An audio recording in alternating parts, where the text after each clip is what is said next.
Good morning, everybody, and welcome back to Zoo School Live. We are here with our white-faced Saki monkey family and our awesome vet tech, Courtney, who is going to be telling us a little bit about them today in honor of our little baby Bungee's first birthday, which was celebrated last week. Just like other Zoo School Live episodes, if you have questions that we do not already answer on the program, feel free to put those in the comments and we will do our best to go through and answer them in just a little bit. So I'm going to be asking you some cool questions to our friend Courtney in regards to this little family that we have here at Elmwood Park Zoo. So Courtney, first of all, what is your role with these monkeys and here at the zoo?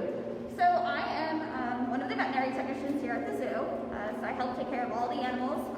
There's one vet, myself and one other tech. And I also help train the Saki Monkeys here, along with one of the other keepers, Kate. And I got involved with training with them back when we first got Lexi. So we got her back in 2017 on a breeding recommendation with Opus. And I took care of her when she was in quarantine. And then I also worked with her so that we were able to take radiographs and then do ultrasounds when she was pregnant with Clementine. So it was very helpful that she trusted me and I had a relationship with her. Awesome. So could you help us figure out who is who? Yeah. Since you mentioned their names so far. All right. So this cute, adorable little guy here is Bungee. So he is the one who just turned a year old last Friday. Trying to pick out which nuts he wants. You can see off in the back there is Clementine. That's his big sister. So she will be 3 in May. Up on the branch here is Opus, he's the dad. And then here beside Bungee is Lexi, and she is the mom. So Lexi came to us in 2017 from Brevard Zoo in Florida, and she joined Opus, who was already here. So he came here in 2015 from Prospect Park Zoo up in New York. And they were matched together for breeding. And then we had Clementine born in 2018, and then little Bungee was born last year in 2020. Awesome. So what is their family dynamic like? Do they all get along? Do they all share well? Do any of them spend more time together than others?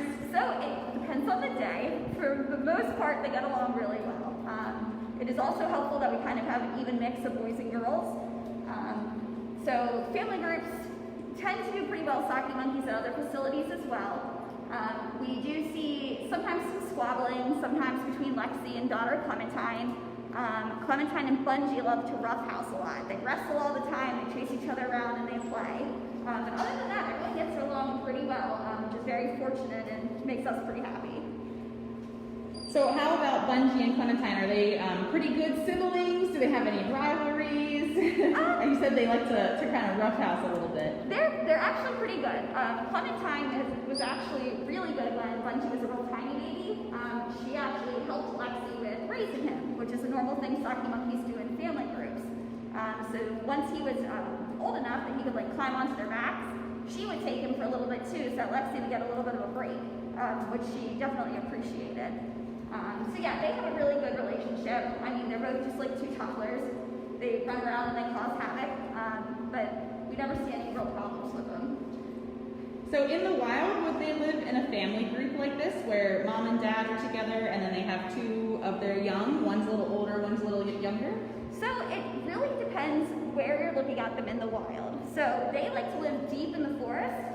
They're found in South America, in northern Brazil, and Venezuela, and kind of that upper northeastern peninsula area. And apparently they're pretty hard to actually study in the wild, and their family groups differ a lot in the wild. So they can find anywhere from 2 monkeys to 20 monkeys in the same group. Now as far as in zoo care, usually they are managed in family groups. As long as you don't have any sort of competition or any aggression between animals, particularly between males, then they're usually okay to live together. And these 4 have been doing great living together, so we're just gonna keep going.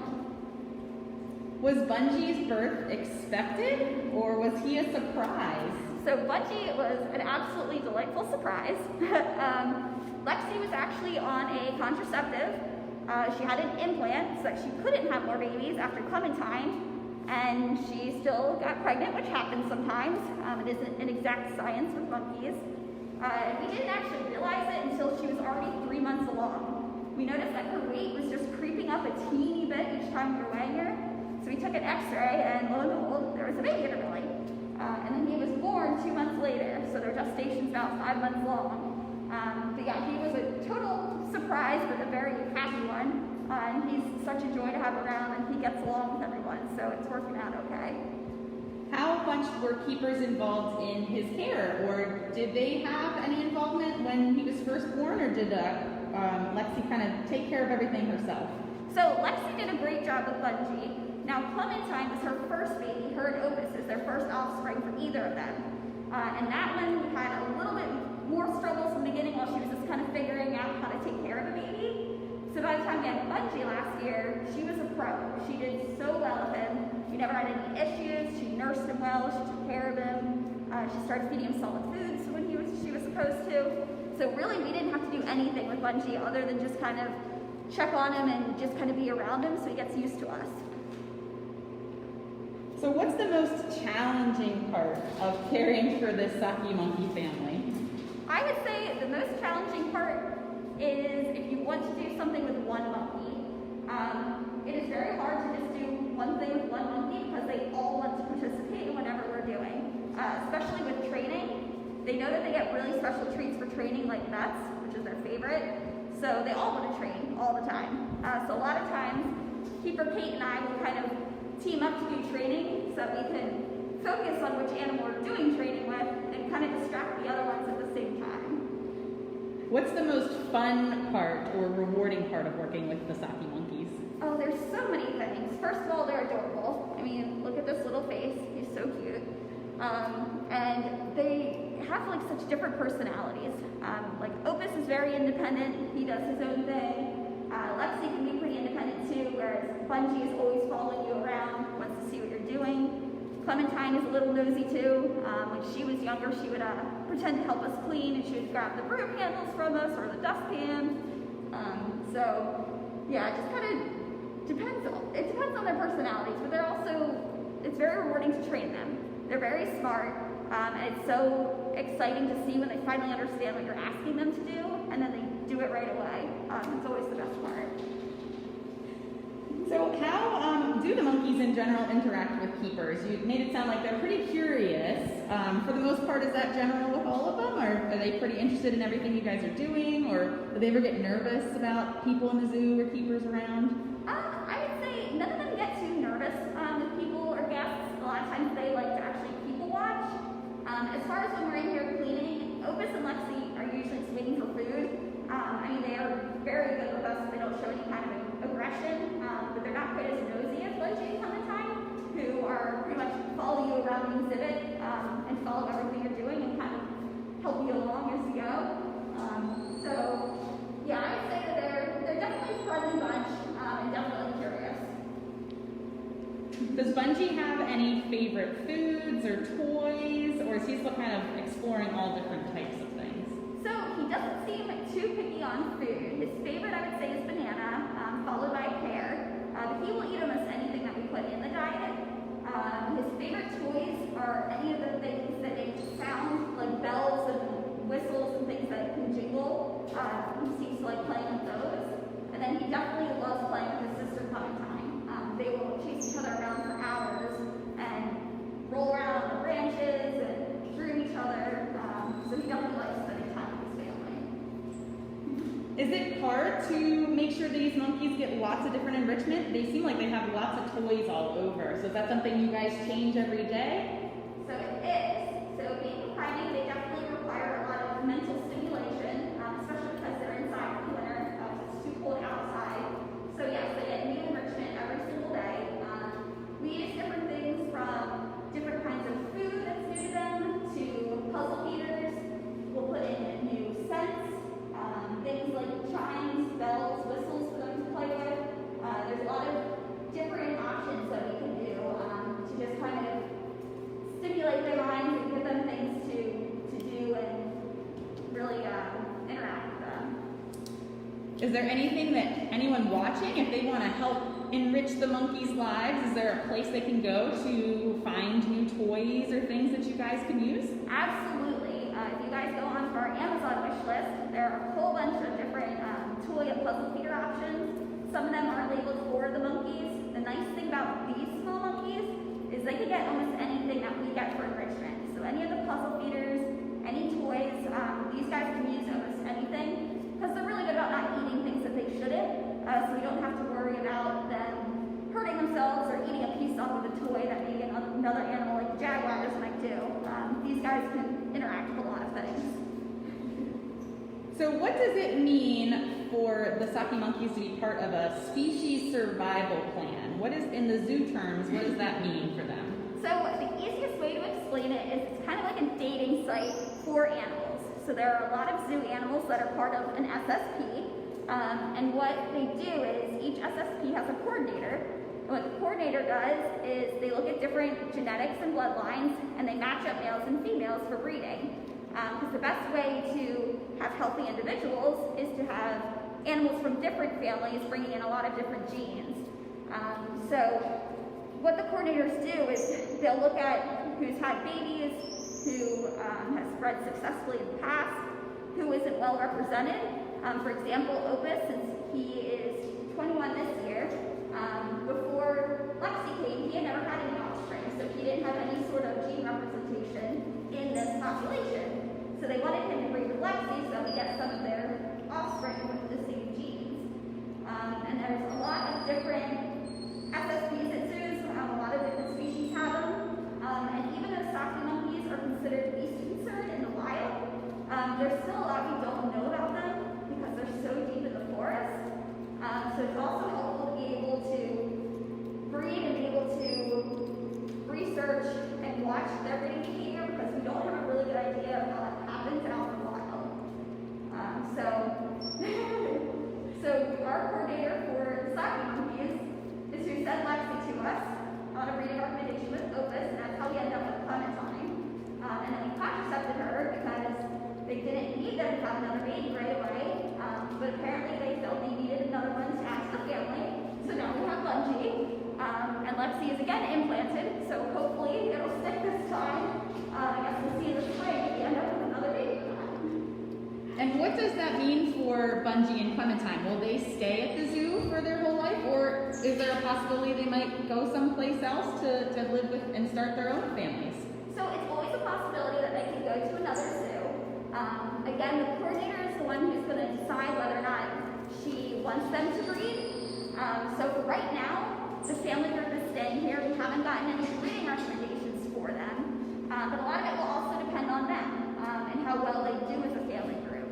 If we see that there starts to be increased aggression maybe between Bungee and Opus as Bungee gets older, then that's going to be something we have to consider when keeping them here at the zoo. Because we want everyone to be healthy and feel safe with their group. So we'll just kind of see how they do. Right now we don't have any concerns, so they could stay here. But that could always change in the future. We just kind of have to play it by ear and see what the coordinator decides to do in the future. Is Bungee involved in any training projects here yet, or is he still kind of new to learning things like that? So we haven't started any formal training. We do use his name, like we do with the other monkeys, so that they recognize their name. So he does know his name and will come over to us. And he does just a little bit of target training. Right now, what we've been doing is you just kind of tap a branch and say here, and then when he comes here, he gets a nut. And so he just learns to come when we ask him to. But as he gets older, we'll have him target to a target stick to be able to move him about the exhibit. We'll work on crate training with him. All three of Lexi, Opus, and Clementine are all crate trained, which means that they go into the crate voluntarily, and then we can close the door, and then we're able to transport them down to the vet clinic when we need to do their exams. And it's a lot less stressful if they choose to go into the crate instead of trying to catch them. So we'll definitely be teaching Bungee how to do that as he gets older. That's awesome. Thanks so much, Courtney, for answering all my questions today. I'm going to go through and see if we have any comments or questions on our live so far, and that will give people a moment or so. If you have a question, something we haven't mentioned yet, or that you'd like to know about Opus, Lexi, Clementine, or of course our little friend Bungee here, who's just so excited to be on camera, feel free to drop that on in the comments and we'll answer them. So we did have a comment. Kirsten said, wait, a monkey's pregnancy is only 5 months long? Wow. So yeah, a little different from humans.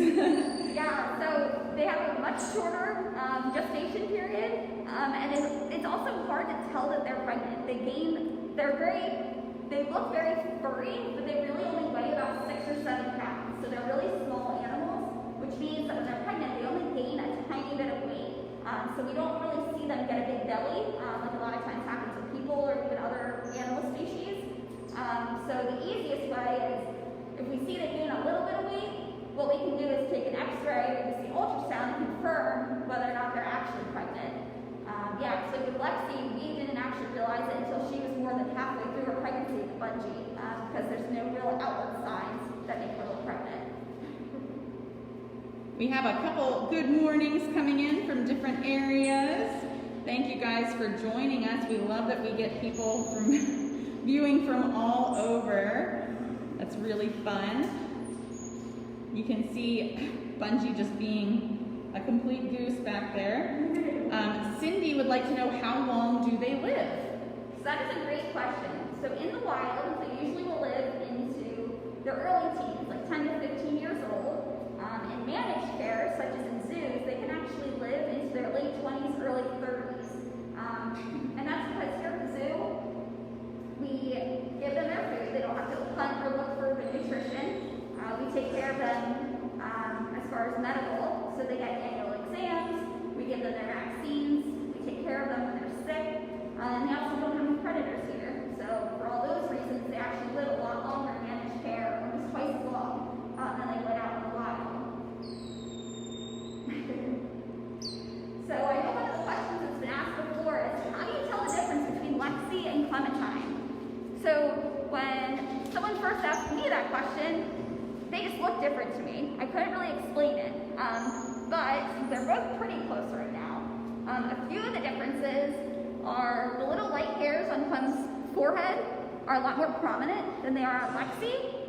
And then when you look at Lexi, she has more like a bowl cut haircut. She has bangs that you can kind of see cut straight across the front, whereas Clementine's all blended in. And then sometimes, depending on how they're positioned and how they've been grooming, their tails look different. So Lexi's usually tapers into an end and has this like a little hook of fur at the end here, whereas Clementine's is bushy all the way down to the bottom. So those are a few ways that you can try to tell the two of them apart, but they definitely look very much alike. And Bungee will continue to look more like Opus as he gets older. It'll probably still take a few years until he gets that bright white face, like his dad has. But he will eventually end up looking a lot like his dad. And you can see them playing back there. Bungee, like I said, he just turned 1 year old, so he's like a toddler, and he just loves to play and rough house with everybody. And Opus is a super patient dad. He plays with Clementine all the time. He plays with Bungee. He's very tolerant of them. That's awesome. Well, it looks like those were all our questions for today. As always, guys, if you are coming back and watching this episode later on, feel free to drop comments and we will try to go back and answer them later. Thank you guys for joining us today and celebrating a little birthday with Bungee and the rest of the white-faced Saki monkey family. And of course, major thanks to Courtney for sharing all of her knowledge today. Not a problem. These guys are some of my favorites here at the zoo. It's no secret. They know it too. All right, everybody, have a wonderful rest of your Tuesday, and we will see you on Thursday for the next episode of Zoo School Live.